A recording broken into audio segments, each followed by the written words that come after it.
Assalamualaikum warahmatullahi wabarakatuh. Waalaikumsalam. Kawan-kawan semua, sebelum Mas Roy, sebelum Abdul Ghafur dan yang lainnya, saya ingin menyampaikan kata pengantar dulu ya.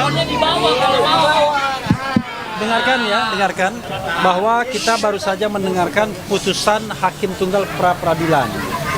Nah, sebagai insan yang taat hukum, tentu kita menghormati putusan tersebut. Walaupun tentu kita memiliki pendapat yang berbeda, ya. Tapi tetap saja ini adalah putusan yang memang first, final, and binding, yang kita harus hargai. Ya. Hanya memang ada beberapa catatan yang perlu disampaikan. Sebagai contoh misalnya, tadi dikatakan bahwa putusannya tidak relevan lagi untuk mengajukan pra peradilan terhadap pasal-pasal yang menersangkakan Mas Roy. Kalau kami merasa relevansi itu bukan jawaban hukum ya. Yeah. Karena relevan itu lebih pada timingnya kalau tadi. Tadi kan dikatakan kenapa waktu ditetapkan sebagai tersangka pada tanggal 7 November 2025 tidak segera mengajukan pra peradilan. Jadi ini kawan-kawan semua memang selalu ada dilema kalau kita mau mengajukan pra peradilan. Dilemanya adalah ya, kita mengetahui bahwa success story dari pra peradilan itu memang kecil sekali. Yes. Ya, dan bahkan dalam beberapa hal ada politisasi dan lain sebagainya, dugaannya seperti itu. Karena itu pada waktu itu baik Mas Roy maupun Dr. Tifa memberikan benchmarkingnya begini. Kalau beliau ditahan baru akan mengajukan pra peradilan. Tapi sepanjang tidak ditahan tidak mengajukan pra peradilan. Nah, waktu beliau ditangkap pada tanggal 19 Juni 2026 kemarin dan kemudian tidak ditahan pada tanggal 22 Juni, itu pra peradilan diajukan di tengah-tengah waktu itu. Ya, di tengah-tengah waktu itu. Hanya memang bedanya adalah Dr. Tifa mencabutnya, Mas Roy meneruskannya karena ada yang namanya public accountability, tanggung jawab publiknya, yaitu untuk menguji bahwa kewenangan itu tidak boleh dilaksanakan secara sewenang-wenang.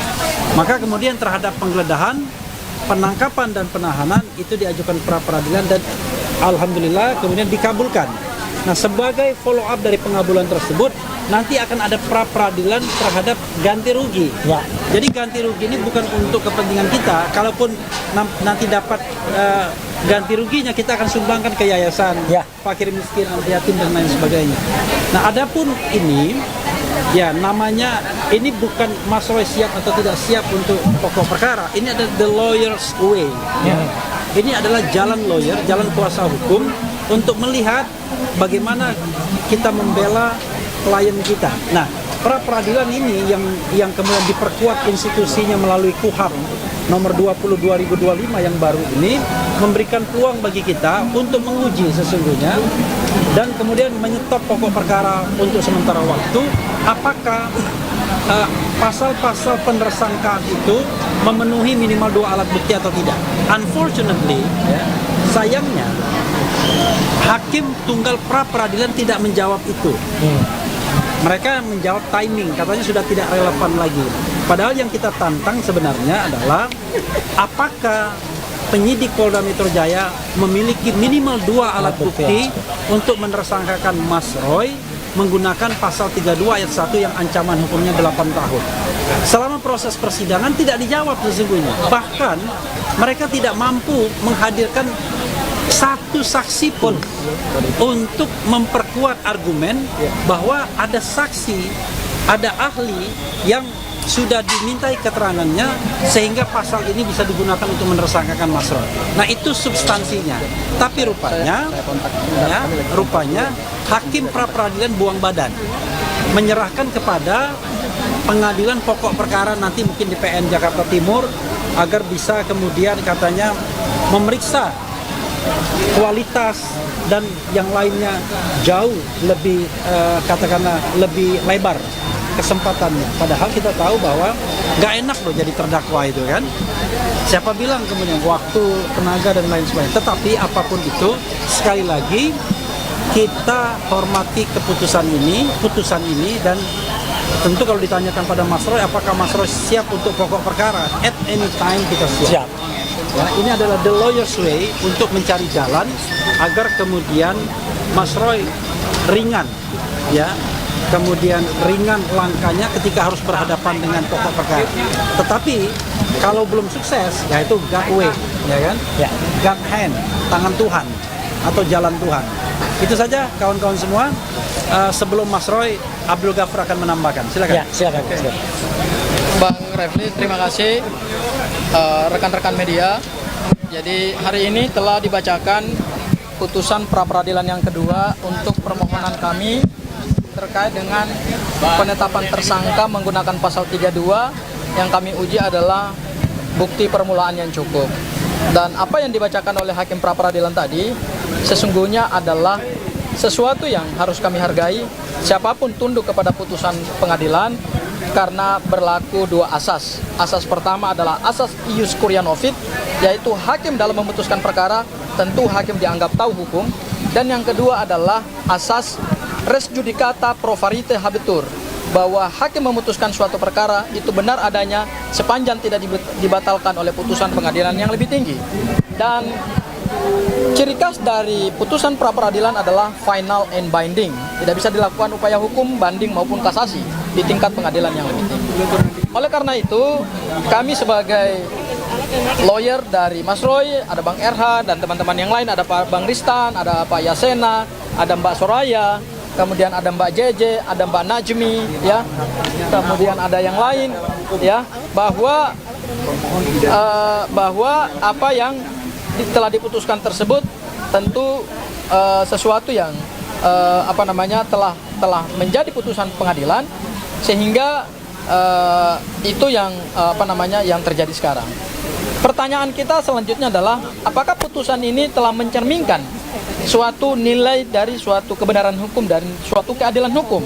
Saya kira putusan pengadilan itu tidak selalu mencerminkan hal yang sebenar-benarnya. Meskipun pada pra-peradilan pertama permohonan kami diterima, kami mengapresiasi hakim, tetapi pada permohonan pra-peradilan kedua ini kami melihat bahwa justru ada beberapa hal yang tadi disampaikan oleh Bang RH, misalnya soal pemeriksaan terhadap dalil-dalil pemohon, ya. Terhadap dalil-dalil pemohon, baik terhadap surat permohonan, kemudian juga terhadap replik, juga terhadap proses pembuktian, ada 4 saksi yang kami hadirkan, ada seorang ahli yang kami hadirkan, itu ternyata juga tidak menjadi dasar pertimbangan hakim. Nah, tentu dalam suatu putusan itu kan harus mempertimbangkan banyak hal. Bukan hanya adalah tafsir hakim terhadap aspek formil, tetapi juga terhadap aspek material, yaitu proses pembuktian itu sendiri.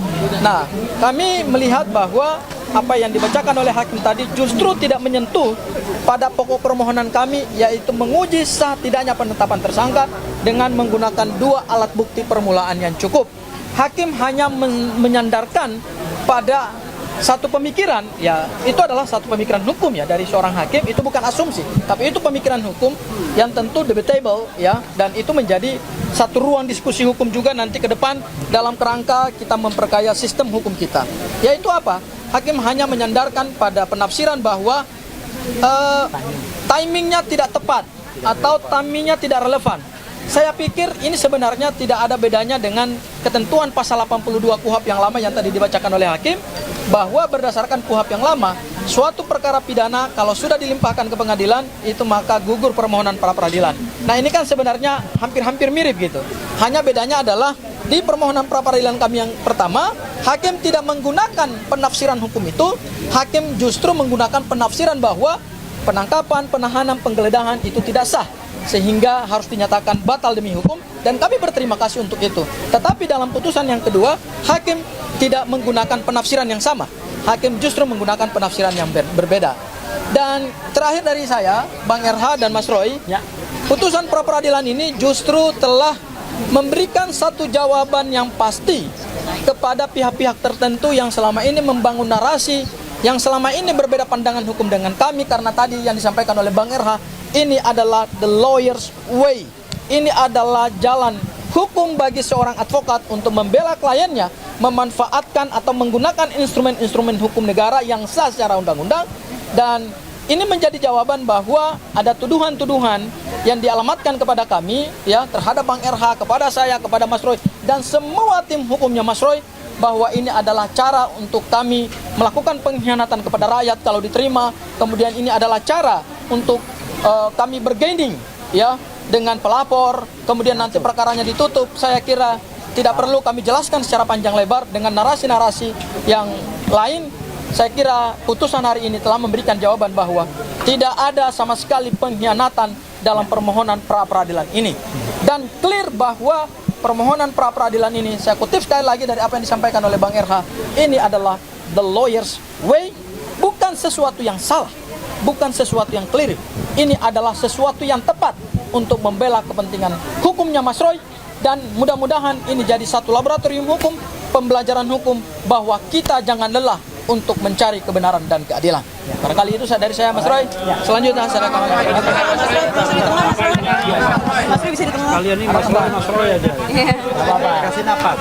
Karena begini, kita hargai ada ahli kami yang kami ajukan yang ingin juga menyampaikan pendapatnya. Karena bagaimanapun kontes of intellectual itu nggak apa-apa ya.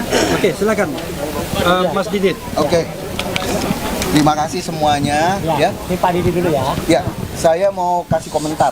Kita tidak boleh mengkomentari putusan, tapi kita boleh mengkomentari pertimbangan hukum hakim. Itulah yang jadi masalah. Yang pertimbangannya adalah kita mengajukan pra-peradilan secara parsial itu disalahkan. Kemudian dikatakan menyalahgunakan kewenangan pra-peradilan. Yang mana itu asumsinya hakim pertimbangannya. Yang kedua, kalau dia bilang begitu, artinya putusannya tidak boleh menolak, tidak dapat diterima karena hanya kualitas. Itu ngawur, itu tidak profesional hakim kalau begitu. Kalau yang namanya dia bilang hanya bicara soal katanya begini, ini memecah. Siapa bilang kalau misalnya kita ada ditetapkan 5 pasal, kita keberatan 1 boleh. Kenapa nggak boleh? Kita keberatan atas misalnya pasal pembunuhan, ya boleh. Yang lainnya penipuan, pencurian. Iya, saya ngakuin, saya mencuri, saya menipu. Tapi saya tidak membunuh, saya keberatan dengan pasal itu. Dan itu pernah dilakukan oleh tim lawyer ini, ya, keberatan tentang 1 pasal. Tidak dibilang begitu pertimbangan hukum, ya, luar biasa ini. Dan kalau misalnya menyalahgunakan wewenang, tidak ada. Kita pemohon itu adalah pencari keadilan, bukan orang yang memiliki wewenang. Menyalahgunakan wewenang pra-peradilan itu siapa? Itulah yang membuat putusan, yang menyalahgunakan kewenangannya dia, ya, sebagai pembuat putusan. Di pertimbangannya itu yang kacau. Nah, materi ini menunjukkan bahwa hakim dalam membuat pertimbangan tidak profesional. Itu bisa dilaporkan. Nggak bisa itu kayak begitu, ya, membuat analogi sendiri. Di hukum pidana material sudah dilarang, pasal 1 ayat 2, bahwa pidana tidak boleh dengan analogi. Tetapi di hukum formil pun harusnya demikian, tidak boleh dengan asumsi, ya. Bagaimana sih orang namanya, kalau kita aja waktu diperiksa saksi, saya diperiksa sebagai ahli, diberikan waktu yang terbatas, buru-buru, udah jam segini cukup. Mau diperiksa semuanya, nggak bisa. Semua pasal diulas, bisa berjam-jam. Harusnya hakim memberikan keleluasan untuk pembuktian, tidak buru-buru, ya. Itu juga tidak profesional. Itu menghalangi, ya, keadilan, ya. Percuma kalau kayak begitu. Pertimbangan hukum yang sangat tidak bagus. Oke, gimana Mas Roy? Kita tenang Mas Roy. Ntar dulu. Kalian ini harus info. Mas Roy, kepanjangan Bang. Mas Roy. Bentar, saya dengerin Mas Refli dulu. Ya, kita hargai pendapat, ya. Kita harus bedakan pendapat lawyer Mas Roy dan pendapat ahli, ya.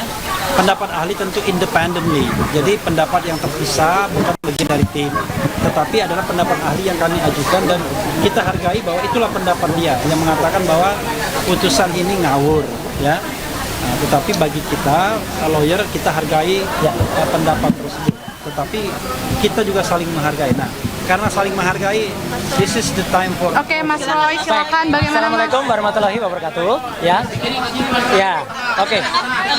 Yo, hari ini 20 Juli 2026 kita telah mendengar bersama putusan dari Hakim Tunggal Pak Igedut Darpawan untuk permohonan kami yang kedua. Saya selaku pribadi tetap mengapresiasi putusan tersebut dan tetap mengaturkan terima kasih atas putusan pra-peradilan kami yang pertama, yang waktu itu beliau orang yang sama memutus untuk kemudian mengatakan penangkapan, penahanan dan juga penggeledahan itu tidak sah. Dan hari ini beliau memutuskan bahwa penersangkaan dengan pasal 32 Undang-Undang ITE itu dikatakan tidak dapat diterima karena masalah timing, karena masalah waktu. Kita sudah mendengar semua pertimbangan dari kuasa hukum saya. Ini ada pertimbangan yang berbeda. Kalau dulu mungkin beliau melihat secara komprehensif, ya, secara semuanya. Sekarang hanya melihat waktu saja. Karena melihat waktu bahwa tadi dikatakan oleh Hakim Tunggal bahwa waktunya sebenarnya sudah diberikan kesempatan. Bagaimanapun juga kami, ya, khususnya saya tetap mengaturkan terima kasih dan apresiasi. Tapi bagi saya lumrah hal ini.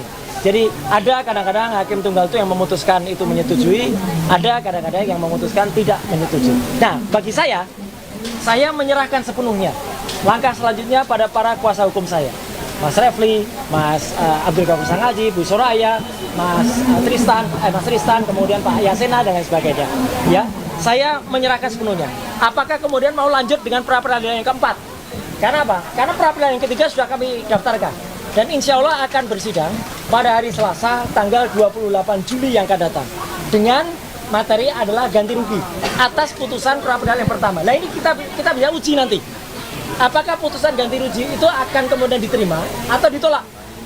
Karena kalau kemudian itu ditolak, nah tentu saja ini ada hal yang big question mark, ya, tanda tanya besar. Karena putusan yang pertama itu sudah diterima, hanya waktu itu memang belum sempat kita mohonkan.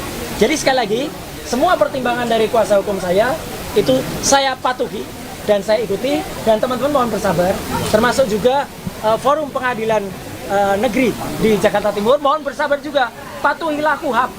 Ya, kitab undang-undang hukum acara pidana kita mempersyaratkan selesaikan dulu pra-peradilan. Apakah pra-peradilannya nanti akan diajukan lagi atau tidak? Tunggu saja tanggal mainnya.